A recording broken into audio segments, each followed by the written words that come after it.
The alarms of the descent pod screamed in Elena Vasquez's ears as it plummeted through the caustic atmosphere of Vorak Prime. Red warning lights flashed across the control panel, and the stabilization thrusters fought against the violent cross-currents. Elena gripped the safety harness with white knuckles, though her face remained a mask of scientific curiosity rather than fear. Atmospheric toxicity levels at 89%, the pod's AI announced with remarkable calm. Thermal shields at maximum capacity. Impact in 30 seconds. Up in orbit, aboard the Krillian observation station, a group of four-eyed aliens clustered around their monitoring screens.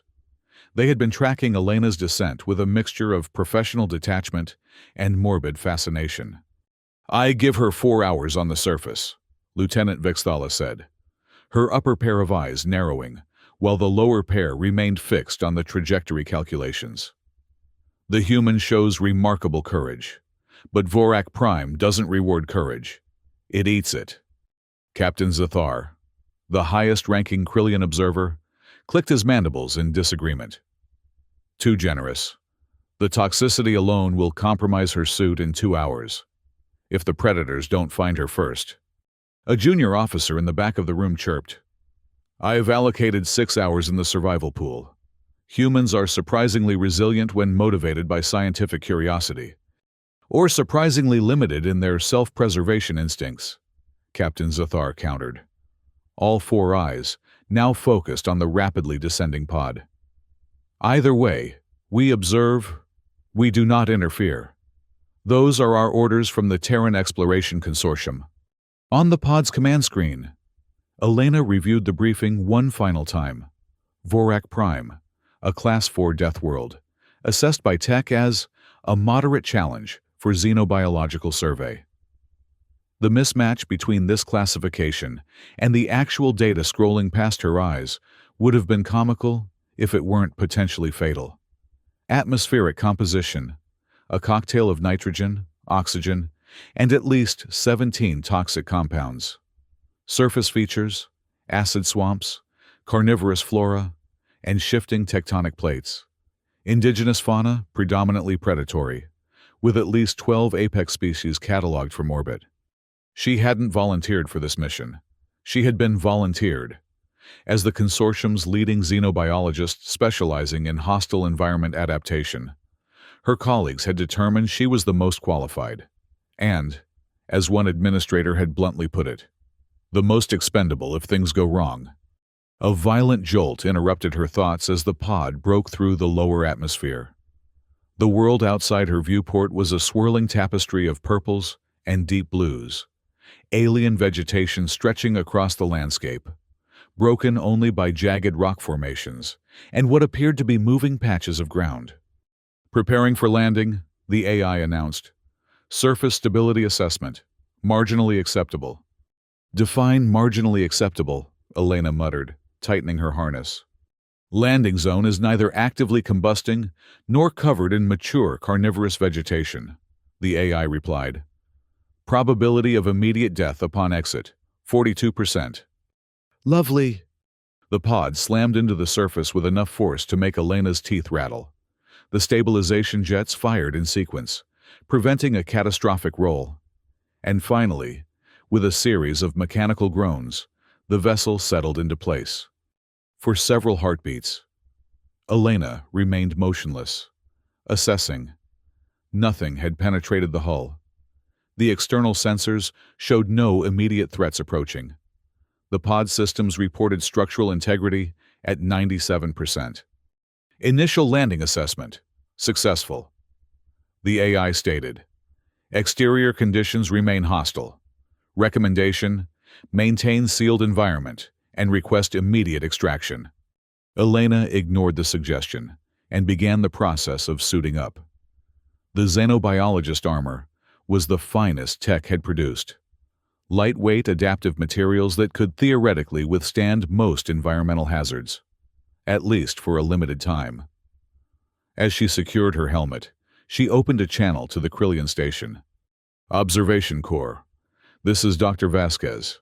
I've landed safely and am preparing for surface exploration." After a moment's delay, Captain Zathar's voice crackled through her comms. Received, Dr. Vasquez. We are monitoring your position. Be advised that tech protocols recommend a maximum surface exposure of 30 minutes for initial assessment. Noted, Elena replied, not bothering to hide her amusement. 30 minutes would barely give her time to collect a soil sample. I'll maintain hourly check-ins. Good luck, Doctor, the Krillian captain said, adding after a pause. The observation team has a wager on your survival duration. I've allocated 4 hours. I'm touched by your confidence, Elena said dryly. Vasquez out. With methodical precision, she checked her equipment, bioscanner, sample collection kit, medical supplies, emergency beacon, and a small defensive pulse emitter, useful against smaller predators, but little more than an irritant to anything truly dangerous. The consortium didn't believe in arming its scientists with anything that might damage valuable specimens. Elena took a deep breath, centered herself, and activated the airlock. The outer door slid open, revealing Vorak Prime in all its alien splendor and terror. The atmosphere was thick with a mist that seemed to shift between deep red and violet hues. The ground beneath the pod was rocky, but interspersed with patches of something that resembled moss. If moss pulsated with bioluminescence. In the distance, towering structures that might have been trees stretched skyward, their limbs swaying despite the absence of wind. Elena stepped out, her boots making contact with alien soil. The suit's external sensors immediately began cataloging.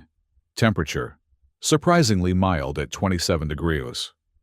Radiation levels, elevated but within tolerable parameters. And atmospheric composition, exactly as toxic as predicted.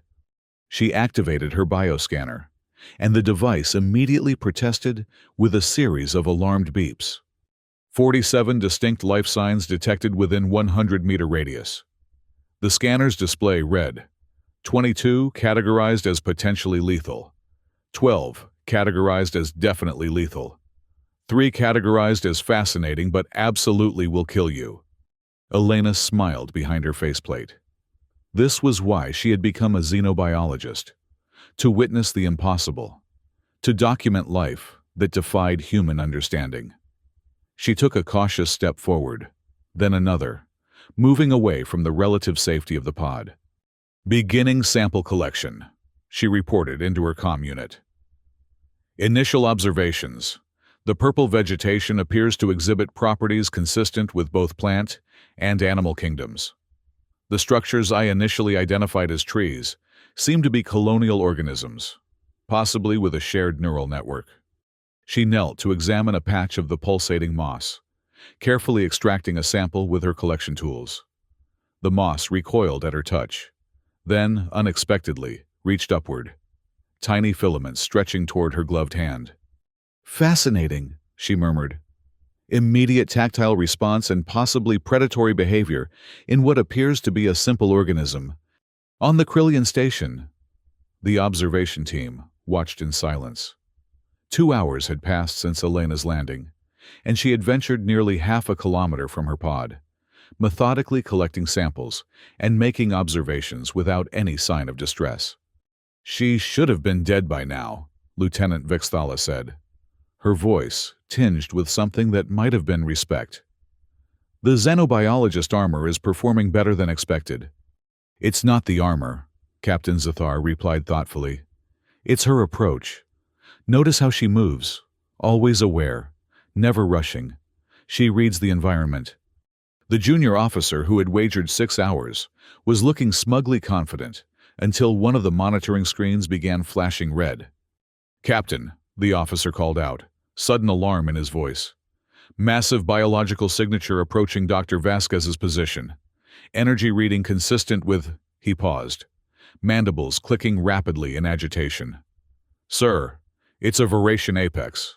Size classification indicates a juvenile, but it's still the equivalent of a small spacecraft. Captain Zathar's 4 eyes widened simultaneously. Open a direct channel. Maximum priority. Dr. Vasquez must return to her pod immediately. But before the communication officer could establish the link, the monitors showed Elena doing something unexpected. Instead of retreating toward her pod, she was moving to higher ground, climbing a rocky outcropping that offered a clear view in all directions.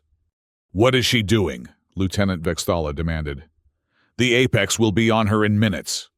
"She's positioning herself," Captain Zathar realized. "She wants to see it coming." The massive lifeform approached with surprising speed for its size. The ground trembled with each impact of its 6 limbs. Trees that might have been hundreds of years old bent away as it passed, like subjects bowing before royalty. Elena stood motionless on her vantage point, scanner in hand, recording everything. "Dr. Vasquez," Captain Zathar's voice finally broke through on her comm. "Priority alert. Apex predator approaching your position. Return to your pod immediately. Extraction protocol authorized." Elena acknowledged the warning with a calm that bordered on inappropriate, given the circumstances. "I see it, Captain. And it's magnificent."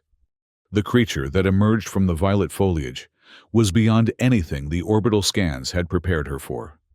Standing nearly 4 meters tall at the shoulder, its body was a rippling mass of muscle covered in scales that shifted between deep purple and midnight black. 6 eyes, arranged in 3 pairs down its elongated head, gleamed with an intelligence that sent a chill down Elena's spine. Its limbs ended in appendages that seemed equally adapted for grasping prey or climbing the towering colonial organisms that served as this world's trees. Each footfall shook the ground. The smaller creatures that had been cautiously observing Elena from hiding places scattered in terror, some burrowing into the ground, others taking to the air on membranous wings. In the observation station, the Krillians watched in horrified fascination as the apex predator approached Elena's position. The betting pool was forgotten. Now they simply counted the seconds until the inevitable. "Activate emergency beacon," Captain Zathar ordered. "Prepare rescue shuttle for immediate launch." But there was no response from Elena. Instead, they watched as she did something that defied all reason. She climbed down from her vantage point, moving deliberately toward an open area where the predator would have a clear line of sight to her. "She's lost her mind," Lieutenant Vexthala whispered. "Fear response. Psychological break." "No," Captain Zathar replied, his voice hushed with realization. "She's making contact." The apex predator halted at the edge of the clearing, its 6 eyes fixed on the tiny human figure. Its massive head lowered, bringing those intelligent eyes to Elena's level. The creature made no sound, no roar, no growl of challenge. It simply observed. Elena stood her ground. Then, slowly, deliberately, she reached up and deactivated her helmet's protective faceplate. The transparent barrier slid away, exposing her face to the toxic atmosphere of Vorak Prime. "Dr. Vasquez, what are you doing?" Captain Zathar's voice crackled with alarm. "Your suit's atmospheric filtration will be compromised." Elena took a careful breath. The suit was still filtering most of the toxins, but now she could smell Vorak Prime, a strange mixture of metallic sweetness and something akin to ozone after a lightning strike. "I need to establish trust," she replied softly. "And in predator psychology, across 1,000 worlds, nothing says trust like vulnerability."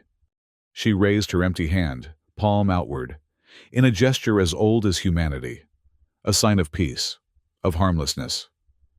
The apex predator's head tilted slightly, its multiple eyes blinking in sequence. Then, with a grace that belied its enormous size, it lowered itself to a crouch, bringing its face even closer to Elena. That was when she noticed it, a deep gash along the creature's left flank, partially obscured by the shifting scales. The wound was crusted with dried fluids that might have been blood, the surrounding tissues inflamed and taut, clear signs of infection. "It's injured," she reported, keeping her voice low and even. "Significant laceration along the left side, probably from territorial combat with another apex. Dr. Vasquez. Captain Zathar's voice had taken on a pleading quality. This changes nothing. That creature could kill you with a single swipe. Return to your pod. But Elena was already making a different calculation. The predator was watching her, with what she could only interpret as wary curiosity. It was in pain, possibly weakened by infection, but still more than capable of ending her life in seconds. Yet it hadn't attacked. It was waiting. An internal struggle played out in Elena's mind. Every instinct for self-preservation told her to retreat, to put distance between herself and this apex predator. But the scientist in her, the part that had dedicated her life to understanding alien life, saw an opportunity that might never come again. I'm going to help it, she decided aloud. What? Captain Zathar's voice rose in pitch. Dr. Vasquez, that is not your mission. You are there to observe and collect data, not to interact with the dominant species, establish first contact, expand our understanding beyond mere observation. Elena countered. Captain, this is the opportunity of a lifetime. With slow, deliberate movements, she reached for her medical kit. The apex predator's eyes tracked her hands, but it made no threatening moves. If anything, it seemed to settle more deeply into its crouched position, its massive body relaxing incrementally. Elena activated the medical scanner, running it along the creature's wounded flank from a distance. The device analyzed the wound and displayed its findings on her wrist computer. Fascinating, she murmured. The biological composition is surprisingly similar to Earth reptiles, but with a cellular structure that… Wait, is that silicon-based? She shook her head in wonder. The wound is definitely infected, but I think the universal healing gel might be compatible. She took a step closer, then another, moving diagonally to avoid giving the impression of a direct approach. The predator watched her, its breathing deep and measured, creating small clouds of condensation in the cool air. I'm going to help you, Elena said softly, not knowing if the creature could understand her words but hoping her tone would convey her intent. This might feel strange, but it will make the pain stop. She was close enough now to touch the predator. Its scales shifted color as she approached, darkening to an almost black hue. The wounded area was now fully visible, a jagged tear nearly a meter long, the edges necrotic and weeping a thick, dark fluid. In the observation station, not a sound could be heard. Every Krillian stood frozen, all eyes fixed on the monitors. The survival pool had been abandoned. Now, they were witnessing something unprecedented. A human attempting to treat an apex predator on one of the most dangerous planets ever catalogued. She's going to die, Lieutenant Vexthala stated, but there was no conviction in her voice, only wonder. Elena removed the universal healing gel from her kit, a medical marvel designed to adapt to various biological compositions and promote accelerated healing. She applied it carefully to the wound, starting at one end and working her way to the other, her movements smooth and unhurried. The predator made a low, rumbling sound as the gel made contact with its injured flesh. Not a growl, but something closer to a purr, deep and resonant. Elena felt the vibration through her bones. That's it, she encouraged. Just a little more.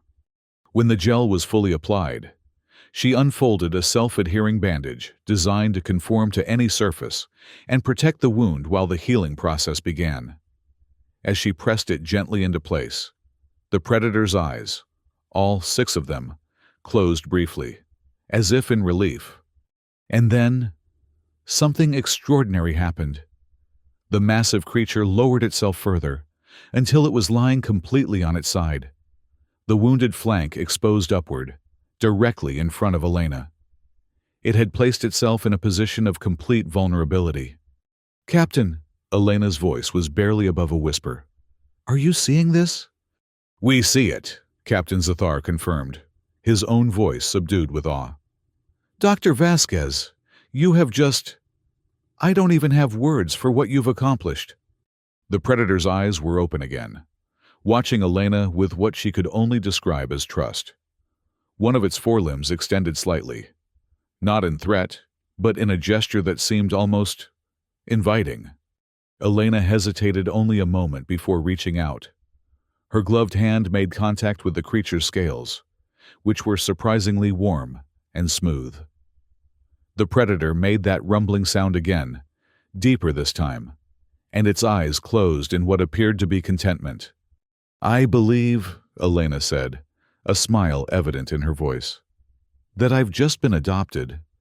The next hours passed in a blur of discovery. The apex predator, which Elena had tentatively named Kiara, after observing behaviors that suggested it was a juvenile female, remained by her side as she continued her exploration of the immediate area. Far from being a hindrance, Kiara proved to be an unexpected ally, steering Elena away from dangerous flora and using subtle vocalizations to warn of approaching threats. "The relationship appears symbiotic," Elena reported during her check-in with the Krillian station. "She provides protection and local knowledge. I provide medical care and, I suspect, companionship. She is clearly an intelligent species, possibly with rudimentary social structures similar to Earth's pack predators." "Dr. Vasquez," Captain Zathar responded, his voice carefully neutral. "While this development is unprecedented and, admittedly, fascinating, I must remind you that your extraction window closes in 48 hours. The consortium expected a preliminary survey, not whatever this is becoming." Elena glanced at Kiara, who was currently investigating a cluster of bioluminescent fungi with delicate prods of her smallest appendage. "Captain, I'm going to need an extension. There's too much to learn here, and I've barely scratched the surface." "That decision is beyond my authority," Zathar replied. "I will relay your request to the consortium, but..." He was interrupted by urgent voices in the background. After a moment of muffled discussion, his voice returned, tense with new alarm. "Dr. Vasquez, our sensors are detecting 3 more biological signatures approaching your position. Energy readings consistent with your... Kiara. Adult specimens, moving with purpose." Elena felt a chill run down her spine. "How far?" "Less than a kilometer and closing rapidly. Doctor, you must return to your pod immediately. Your companion may have been tolerant, but a group of adults..." Before he could finish, Kiara's head snapped up, her attention focused on the distant tree line.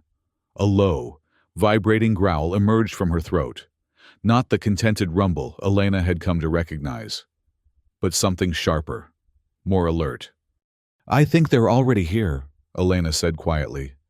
As if on cue, the violet foliage parted, and 3 massive forms emerged into the clearing.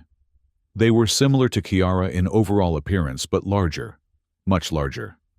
The leader stood at least 5 meters tall, its scales a deeper purple with intricate patterns that seemed to shimmer with iridescence. All 3 moved with the fluid grace of apex predators, their multiple eyes fixed unwaveringly on Elena. Kiara positioned herself between Elena and the newcomers, her body language neither submissive nor aggressive, a neutral stance that nonetheless made her protective intent clear. The lead adult approached slowly, its head lowering to inspect first Kiara, then Elena. It made a series of complex vocalizations, clicks, rumbles, and high-pitched trills that seemed to carry specific meaning. Kiara responded with similar sounds, though her repertoire seemed more limited. "They're communicating," Elena breathed into her calm. "Complex vocalization patterns, possibly language." "Dr. Vasquez," Captain Zathar's voice was tight with tension. "Your extraction pod is primed.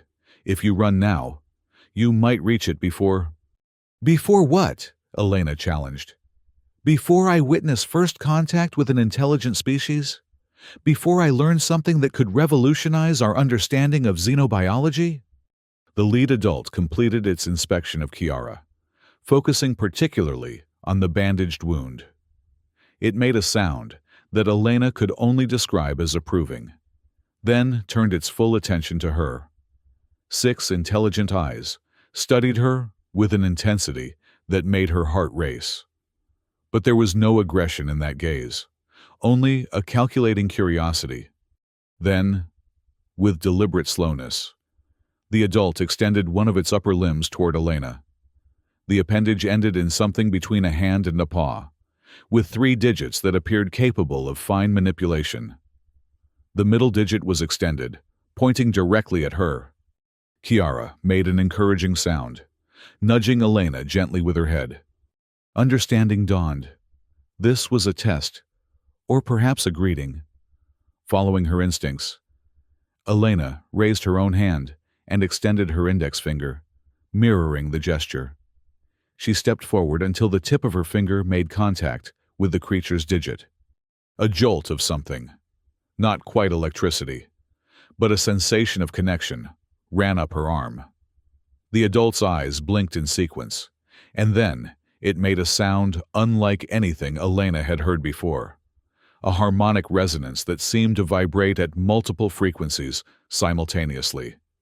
The other 2 adults approached, each repeating the greeting ritual. When all 3 had made contact with Elena, they formed a circle around her and Kiara, their massive bodies creating a living wall. "Dr. Vasquez," Captain Zathar's voice had risen in pitch. "What's happening?"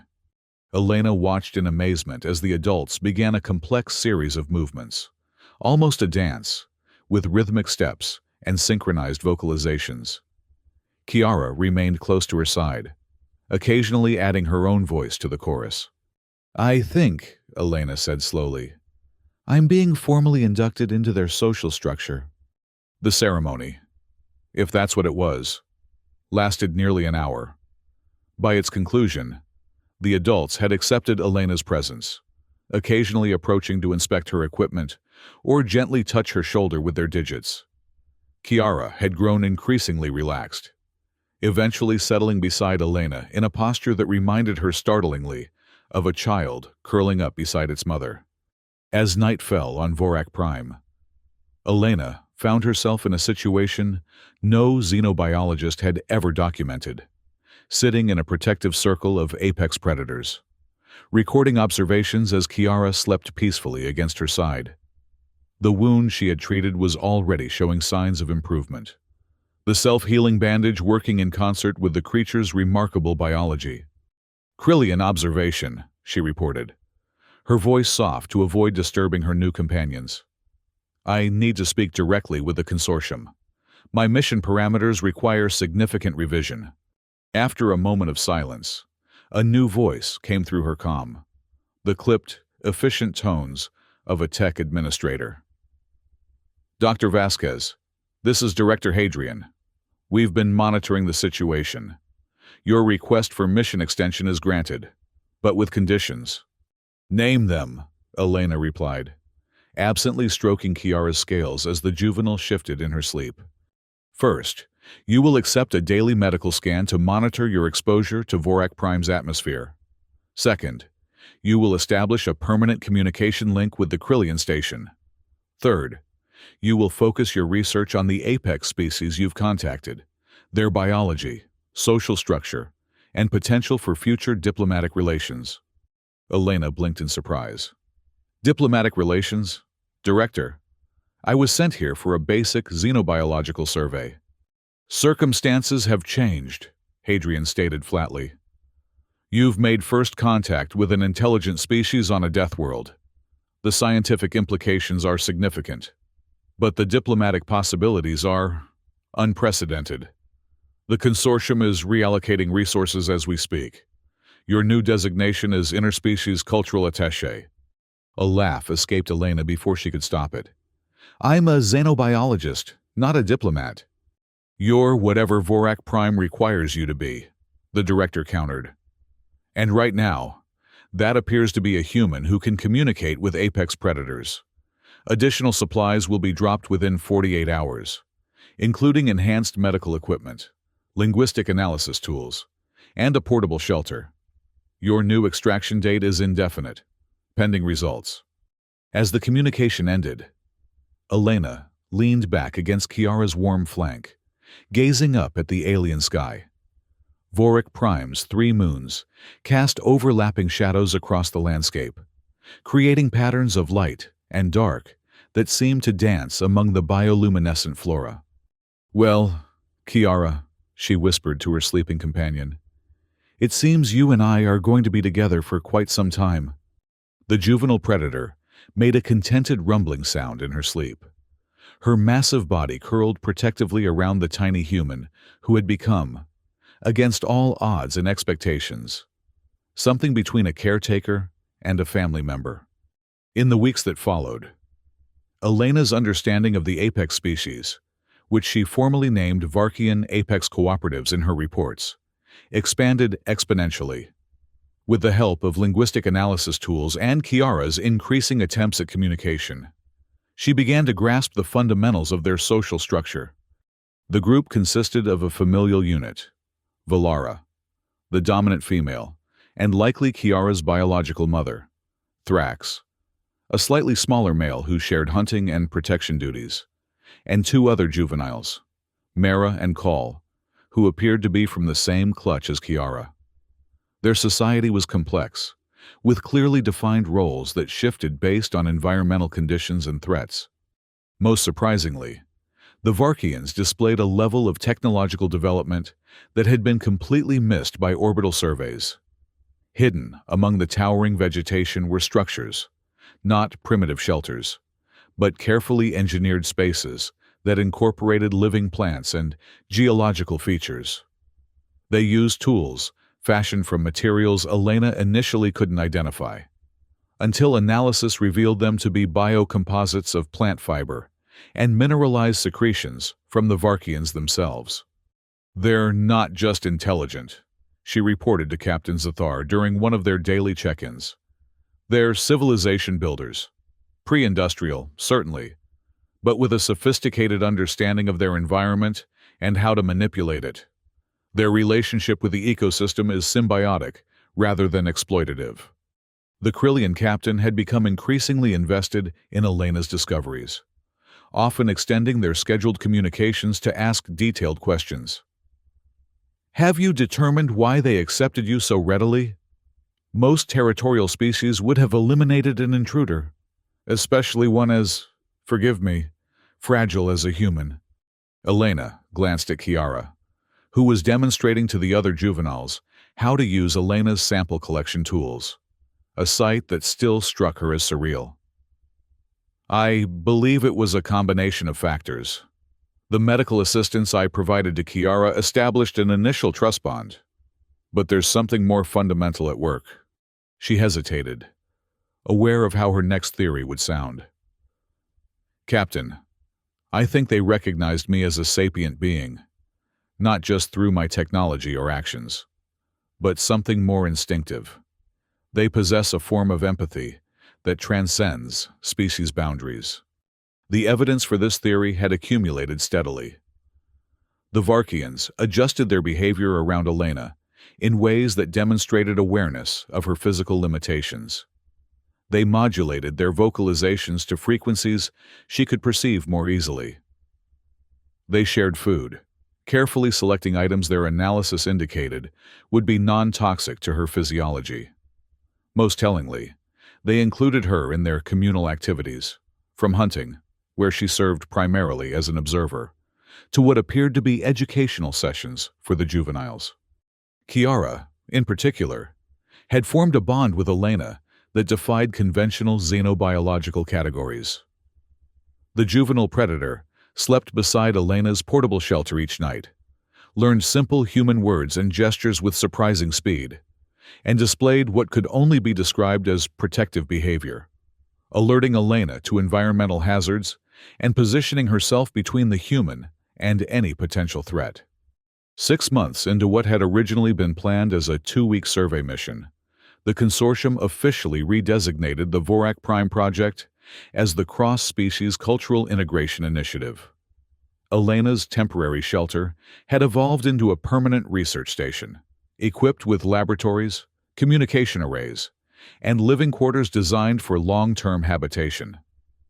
A small team of specialists had joined her: a linguist, a xenoanthropologist, and a medical doctor specializing in adaptive physiology. But the heart of the initiative remained Elena's relationship with the Varkian family, particularly Kiara. The juvenile had grown noticeably in the months since their first encounter, her scales developing the more complex patterning of approaching maturity.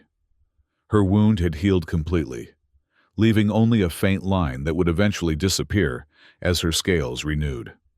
More remarkably, Kiara had begun to grasp the fundamentals of human language.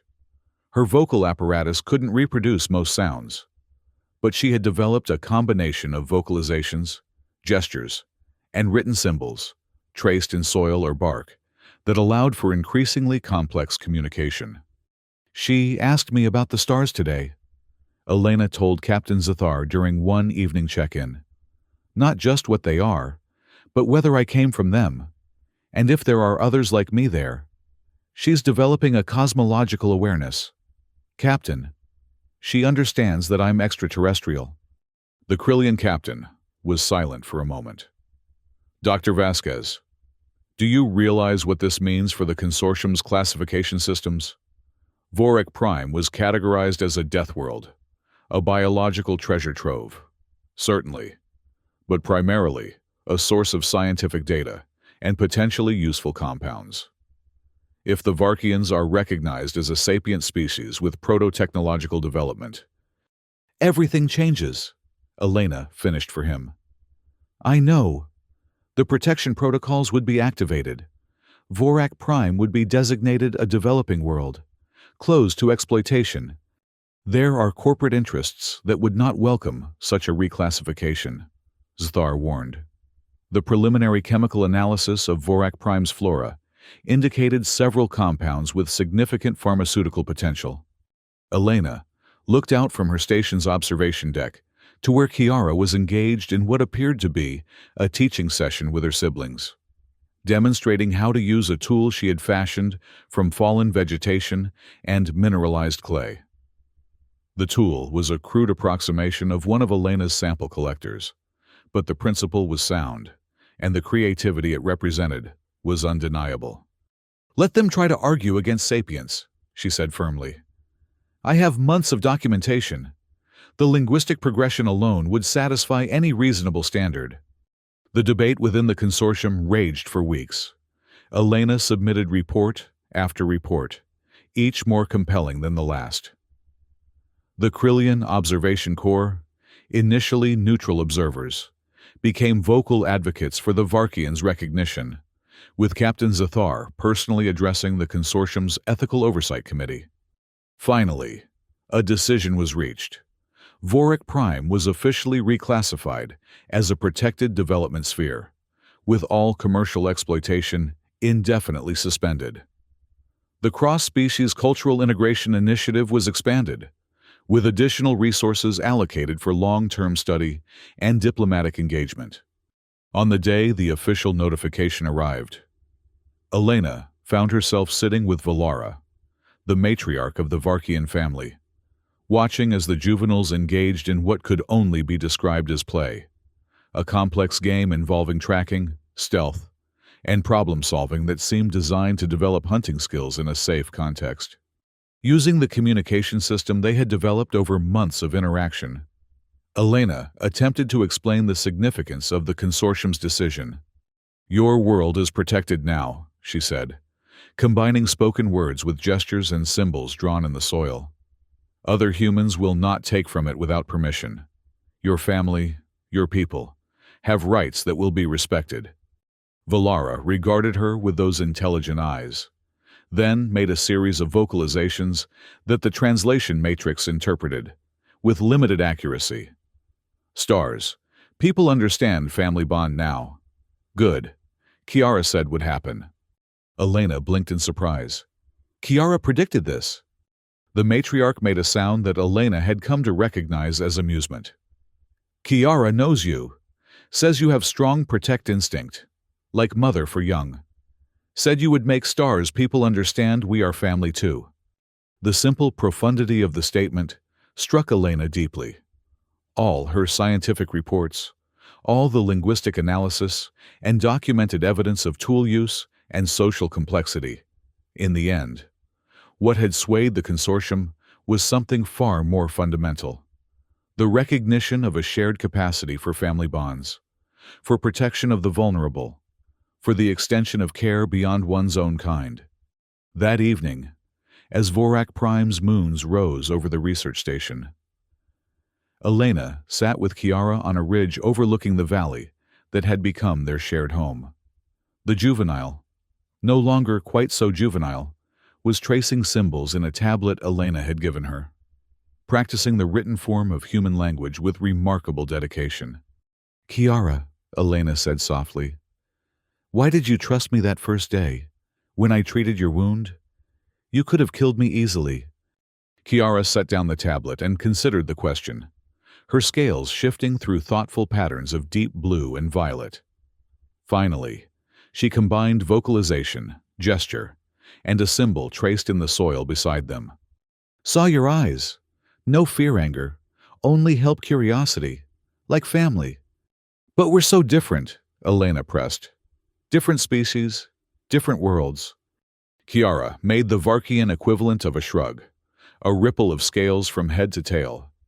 Then, she drew a simple diagram, a circle with smaller circles inside it, connected by lines. "Life," she vocalized. "All connected, different shapes, same essence."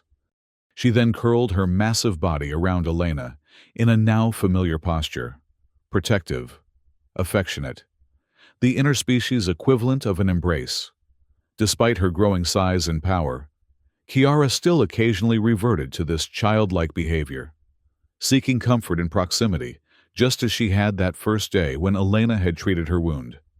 From orbit, the Krillian observers had initially misinterpreted this behavior. They thought the apex predator had captured you, Captain Zathar had admitted weeks later. "Then, we saw it curl up like a child with its mother. That was when we knew everything we thought we understood about predator psychology needed revision." Now, as night fell on Vorak Prime, Elena reflected on the journey that had brought her here. She had arrived as a reluctant explorer, volunteered for what many expected to be a suicide mission. She had faced one of the most dangerous predators ever encountered and found not an enemy, but a kindred spirit capable of transcending biological differences to form a bond of trust and mutual protection. The consortium had sent her to collect data on a death world. Instead, she had discovered a family. "Elena," Kiara vocalized, interrupting her thoughts. The juvenile had mastered the pronunciation of her name early on, one of the few human sounds her vocal apparatus could reproduce accurately. "Yes?" Kiara pointed upward, to the stars that were emerging in Vorak Prime's night sky.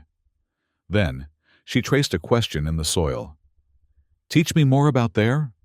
Elena smiled, settling more comfortably against her companion's warm scales. "Of course. Where shall we start tonight? Star navigation, planetary formation, the principles of spaceflight?"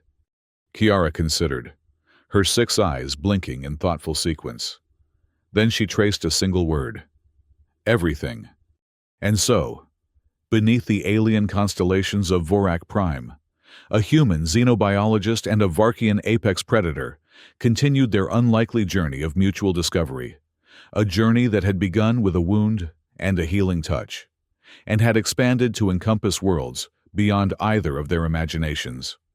In the observation station orbiting above, Captain Zathar made his final entry in the mission log before his rotation ended. The formal language of the report couldn't quite capture what he had witnessed over the past 6 months, but he tried nonetheless. The Cross-Species Cultural Integration Initiative continues to exceed all parameters for success. The Varkian Apex Cooperatives display cognitive and social capabilities previously unrecognized in predatory species. Dr. Elena Vasquez has established unprecedented levels of communication and trust, particularly with the juvenile specimen designated Kiara, whose relationship with the human researcher defies conventional categorization, but might be most accurately described as family. He paused, then added a personal note. In my 40 cycles as a Krillian observer, I have documented countless interactions between species across 100 worlds. Never have I witnessed such a profound connection between beings so fundamentally different in biology and origin. Perhaps the most valuable discovery on Vorak Prime is not a scientific breakthrough or a useful compound, but a simple truth that empathy and care can bridge even the vast gulf between a human scientist and an apex predator. As he submitted the report, Captain Thar's 4 eyes turned toward the viewscreen, showing the nighttime surface of Vorak Prime. Somewhere down there, Dr. Elena Vasquez was teaching the stars to a creature that, by all previous understanding, should have seen her only as prey. Instead, they had found in each other something that transcended the harsh categories of predator and prey, alien and native, human and other. They had found family. 1 year after her initial landing on Vorak Prime, Elena stood at the entrance of what had become a permanent human settlement, a research outpost that had grown to accommodate a rotating staff of 20 specialists, all working to deepen understanding of the Varkian species and the complex ecosystem they inhabited. The settlement had been built with Varkian input, incorporating their knowledge of the local environment and respecting their cultural spaces. In return, the Varkians had begun to adopt certain human technologies that enhanced their existing practices without disrupting their way of life. Simple medical treatments, sustainable farming techniques, and communication tools that allowed them to share knowledge across greater distances. Kiara had grown into a subadult, her body nearly as large as Valara's now, her scales displaying the complex patterns of maturity. Her command of human language, both spoken and written, had progressed to the point where she could engage in philosophical discussions, debate scientific concepts, and even express abstract ideas like hope and possibility. Most remarkably, she had become a teacher to her own kind, establishing what Elena could only describe as a school for younger Varkians.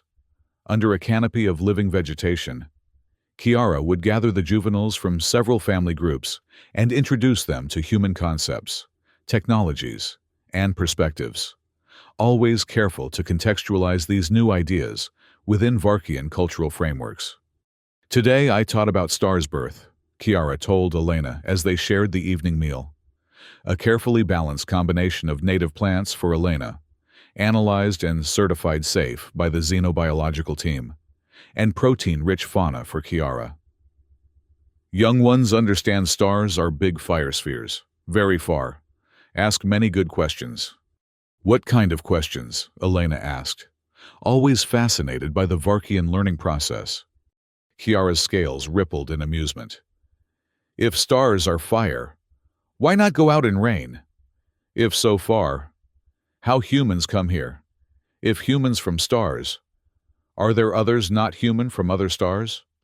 Elena laughed. Excellent questions. What did you tell them?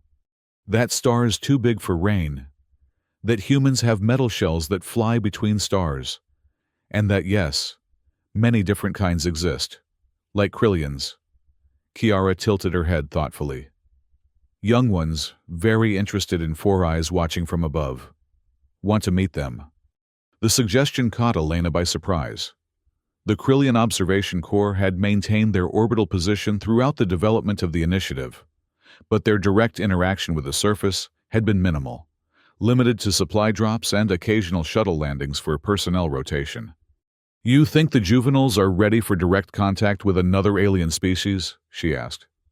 Kiara made the rippling gesture that was her equivalent of a nod.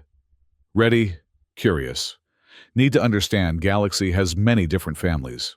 Important for future. Elena considered the proposal. The consortium had been discussing the possibility of expanding the initiative to include representatives from other species. But concerns about overwhelming the Varkians with too much too soon had delayed implementation. I'll speak with Captain Zathar about arranging a controlled introduction, she promised. Perhaps we could start with a single Krillian representative visiting the settlement. Kiara traced a symbol of agreement in the soil, then added another that Elena recognized as the Varkian concept for progress. It was a subtle reminder of how far they had come, and how far they still had to go. Later that night, after Kiara had returned to her family's dwelling, a remarkable structure that incorporated living plants, geological formations, and elements inspired by human architecture, Elena made her scheduled report to the consortium. The linguistic development continues to accelerate, she informed Director Hadrian, who had become her primary contact. Kiara is now effectively bilingual, and she's spreading that knowledge to the younger generation. More significantly, she's expressed interest in direct contact with the Krillian observers. Is that wise? Hadrian questioned. The Varkians have adapted remarkably well to human presence, but the Krillians are physiologically very different. Which is precisely why it's important, Elena countered. If the Varkians are to eventually join the broader galactic community, they need to understand the diversity of sentient life. Starting with the Krillians, who they're already aware of through observation, seems like a logical step. After a moment's consideration, Hadrian agreed. I'll authorize a diplomatic visit. Captain Zathar has volunteered repeatedly for surface contact. I believe he's developed something of a personal interest in the Varkians. He's been watching them for a year, Elena pointed out. It's hard not to become invested. The conversation shifted to administrative matters, supply requests, personnel rotations, and upcoming research priorities. But as the communication ended, Hadrian added something unexpected. Dr. Vasquez, the consortium's Xenological Ethics Committee has been reviewing your reports, particularly those concerning Kiara. They've raised an interesting question that I'd like you to consider. What is your long-term role in Varkian development? The question caught Elena off guard. I'm not sure I understand. You've become more than a researcher to them, particularly to Kiara. You're a teacher, a cultural interpreter, and in some sense, family. But you're also human, with a human lifespan and human needs. The committee is concerned about dependency and eventual separation. The implication was clear, and it touched on thoughts Elena had been carefully avoiding. Humans live decades. Based on preliminary studies, Varkians might live centuries. She would age and die while Kiara remained in her prime. And long before that, she might desire to return to human society, to Earth, to the life she had left behind. I haven't made any definitive plans, she admitted. For now, my work here is ongoing. Of course, Hadrian replied. But it might be worth discussing with Kiara. The Ethics Committee believes transparency about human limitations should be part of the educational process. After the communication ended, Elena stood on the observation deck of the settlement, gazing out at the nighttime landscape of Vorak Prime. What had once seemed alien and hostile now felt like home. The bioluminescent flora cast a gentle glow over the valley. In the distance, she could see the dwelling of Kiara's family, its living walls pulsing softly with harvested light. How did one explain to a being who had come to rely on your presence that you were temporary? That the bond you shared, however profound, was constrained by biological realities? The next morning, Elena found Kiara waiting for her at the settlement's edge, a familiar posture that had become their daily ritual.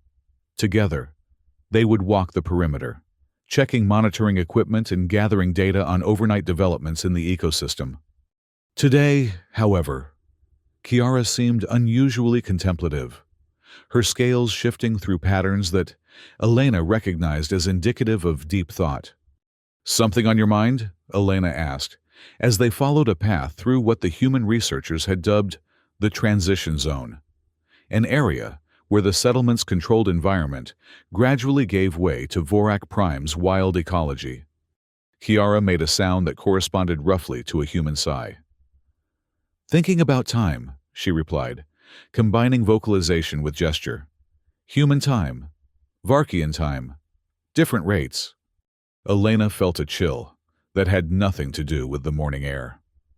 Had Kiara somehow sensed her thoughts from the previous night?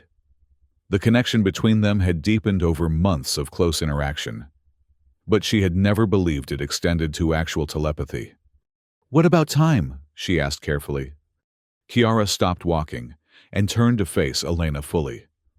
All 6 eyes, focused with that intense concentration that still occasionally made humans uncomfortable. "You age quickly," she stated simply. "Will die before me. Before most Varkians now alive. This is biology truth." The directness was typical of Varkian communication. They had no concept of euphemism or tactful evasion when discussing natural processes. Still, the bluntness of the observation left Elena momentarily speechless. "Yes," she finally acknowledged. "Humans have shorter lifespans than Varkians appear to, based on our studies. You might live 3 to 4 times as long as I will." Kiara made the rippling gesture of agreement. "Have been calculating, studying human aging process from settlement records, making—" She paused, searching for the right expression. "Preparation plans." "Preparation plans," Elena echoed. "For when you are gone," Kiara clarified. "Either to Star's home or to final silence, Varkians must continue learning, growing, connecting with others. Cannot depend only on Elena." The maturity of the perspective struck Elena deeply. While she had been avoiding the difficult conversation, Kiara had been confronting it directly, making practical arrangements for a future she recognized as inevitable. "That's very wise," Elena said softly. "What kind of preparations are you making?" Kiara indicated they should continue walking, and as they moved through the transition zone, she outlined a vision that left Elena astonished. Kiara had been identifying other Varkians with aptitude for cross-species communication and systematically training them. She had been creating permanent records of human knowledge in forms that could be preserved and transmitted through Varkian cultural practices. Most ambitiously, she had been developing what she called a bridge system, a method for Varkians to interact with human technology without human intermediaries. "When no Elena, still have Elena knowledge," Kiara explained. "Still have connection to Star's people. Path remains open." The comprehensiveness of the plan revealed a depth of foresight that Elena realized she should have expected. The Varkians were apex predators, not merely because of their physical capabilities, but because of their strategic thinking, their ability to anticipate challenges and prepare for contingencies. "I'm not planning to leave anytime soon," Elena assured her companion. "But I'm grateful that you're thinking about these things. It's important for your people's future." Kiara made a gesture that Elena had come to recognize as the Varkian equivalent of a smile, a subtle change in the pattern of her scales, combined with a specific positioning of her upper limbs. "Not just for Varkians, for humans too. When I am gone, other Varkians will remember Elena. Continue working with Star's people. Connection remains both directions." The reciprocity inherent in the statement was profound. Kiara wasn't just planning for Varkian continuity after Elena. She was ensuring that the human-Varkian relationship would outlast both of them as individuals. Their walk had brought them to a ridge overlooking a recently discovered Varkian archaeological site, evidence of previous generations' technological development that had been buried by geological activity centuries earlier. A team of human researchers worked alongside Varkian knowledge keepers, carefully uncovering artifacts and documenting their findings. "Look," Kiara said, gesturing toward the site. "Past and future together. Varkians learning about own history with human tools. Humans learning about Varkian past with Varkian knowledge. Both become more than alone." As they watched the collaborative work below, Elena felt a surge of emotion that transcended the scientific satisfaction of discovery. This was what the consortium had never anticipated when they volunteered her for a basic survey mission to a death world. Not just the collection of data or the classification of species, but the formation of a relationship that would reshape both human and Varkian understanding of the universe. Captain Zathar's diplomatic visit was scheduled for the following week. The Krillian commander had been briefed extensively on Varkian cultural practices and had undergone training in the hybrid communication system that Elena and Kiara had developed. For their part, the Varkians, particularly the juveniles under Kiara's tutelage, had been preparing for their first encounter with a non-human, non-Varkian intelligent species. The day of the meeting dawned with Vorak Prime's characteristic mixture of beauty and menace. The atmosphere was particularly dense with bioluminescent particles, creating a shimmering effect as sunlight filtered through the upper canopy. Elena stood with Kiara at the designated landing zone, a clearing that had been carefully prepared to accommodate the Krillian shuttle. "Nervous?" Elena asked, noticing the rapid color shifts in Kiara's scales. "Excited," Kiara corrected. "New connection, new understanding, good for future." The shuttle appeared as a silver streak against the purple sky, its descent controlled and precise, typical Krillian efficiency. It settled on the prepared platform with barely a sound, its engines cycling down in a series of diminishing hums. The hatch opened, and Captain Zathar emerged. In person, the Krillian commander was more imposing than the holographic communications had suggested, standing nearly 2 meters tall, with an exoskeleton of burnished copper hues and 4 eyes that moved independently to track different points of interest. He represented a form of life entirely distinct from either human or Varkian. He approached with measured steps, all 4 eyes eventually focusing on Kiara. The Varkian stood her ground, her posture neutral but alert, displaying neither aggression nor submission. "Greetings, Kiara of Vorak Prime," Captain Zathar said, his words translated through a device at his throat. "I am Captain Zathar of the Krillian Observation Corps. I have watched your world from above for many cycles, and am honored to finally stand upon its soil." Kiara responded with a complex sequence of vocalizations, gestures, and color patterns that the translation matrix rendered as, "Welcome, Watcher from above. Vorak Prime acknowledges your presence and offers peaceful exchange." The formality of the greeting, which Elena recognized as a traditional Varkian welcome, adapted for this historic occasion, gave way to something more personal as Kiara added, "Your eyes have seen much. Now see with greater clarity by being among us." Captain Zathar's mandibles clicked in what Elena had learned was a gesture of respect.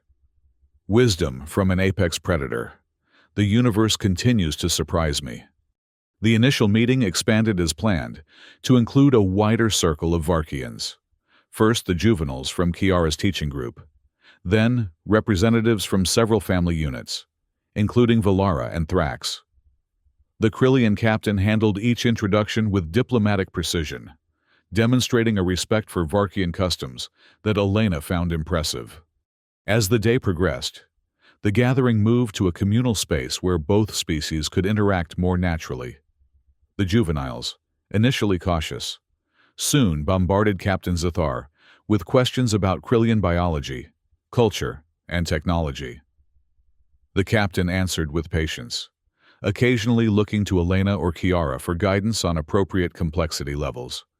"They comprehend more than you might expect," Kiara advised, when the captain hesitated over a question about Krillian reproductive biology. "We understand life cycles. Different methods not shocking." During a break in the proceedings, Captain Zathar drew Elena aside, his 4 eyes blinking in a pattern she recognized as indicating amazement. "Dr. Vasquez, I must confess that observing from orbit did not prepare me for the reality of Varkian intelligence.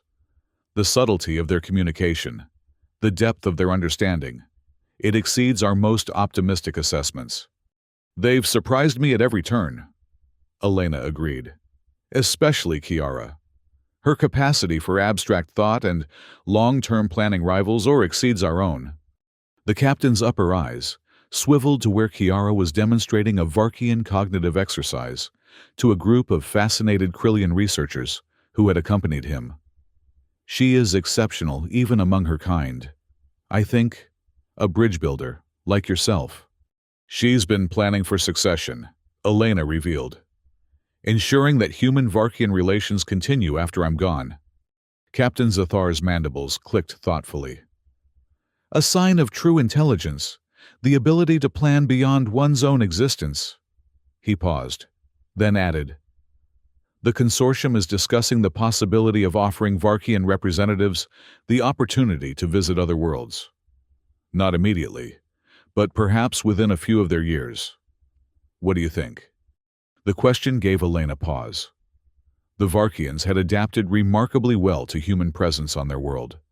But space travel, exposure to multiple alien environments and cultures, that was a significant leap. I think it should be their decision, she finally said. Presented as an option, not an expectation. And Kiara should be part of the discussion from the beginning. Of course, the captain agreed. In fact, I was going to suggest her as the logical first candidate.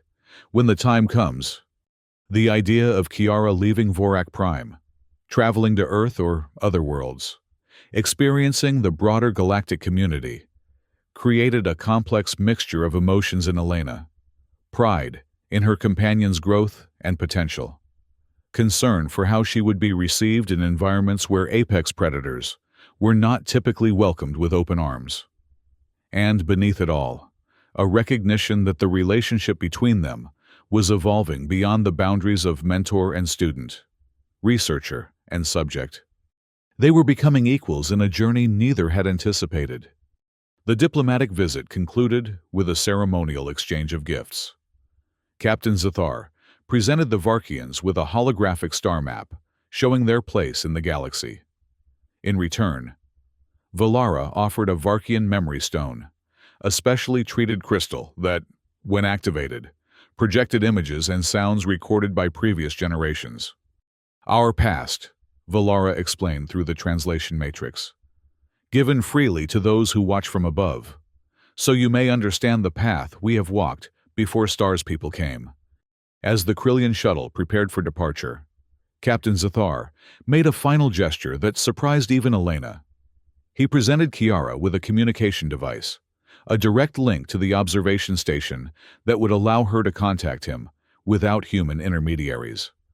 For questions that arise between visits, he explained, and for sharing observations, I have found that different perspectives often reveal truths hidden from a single viewpoint. Kiara accepted the device with a formal gesture of gratitude, her scales shifting through patterns that Elena recognized as indicating deep significance. Watcher from above becomes speaker across distance, she vocalized. Circle widens. As the shuttle rose into the purple sky of Vorak Prime, Elena and Kiara stood side by side, watching until it was merely a glint among the clouds. The gathering of Varkians gradually dispersed, returning to their various territories and tasks, their vocalizations vibrating with discussions of the historic meeting. A good beginning, Kiara stated, her scales settling into the calm patterns of satisfaction. Yes, Elena agreed. A very good beginning.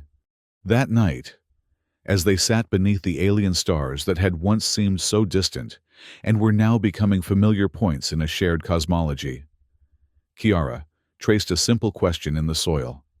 Next? Elena smiled at the characteristic directness. Next, we continue. We learn from each other. We prepare for a future where Varkians and humans, and Krillians and others work together to understand the universe. Kiara made the rippling gesture of agreement, then added, and family continues. Yes, Elena said softly, resting her hand on the warm scales of the apex predator, who had, against all odds and expectations, become something words could barely define. Family continues. Above them, the 3 moons of Vorak Prime cast overlapping shadows across the landscape, creating patterns of light and dark that seemed to dance among the bioluminescent flora. In the distance, the settlement's lights glowed with human technology, while the living structures of the Varkian dwellings pulsed with their own organic luminescence. Two civilizations, separated by biology and origin, now connected by something that transcended both. A bond formed in an instant of trust, when an apex predator might have killed, but instead curled up like a child with its mother. And a human might have fled, but instead offered healing. In the vastness of the cosmos, where differences often defined boundaries and separation, they had found connection. And in that connection, a truth as old as life itself, that care and empathy could bridge even the gulf between worlds. Next, together,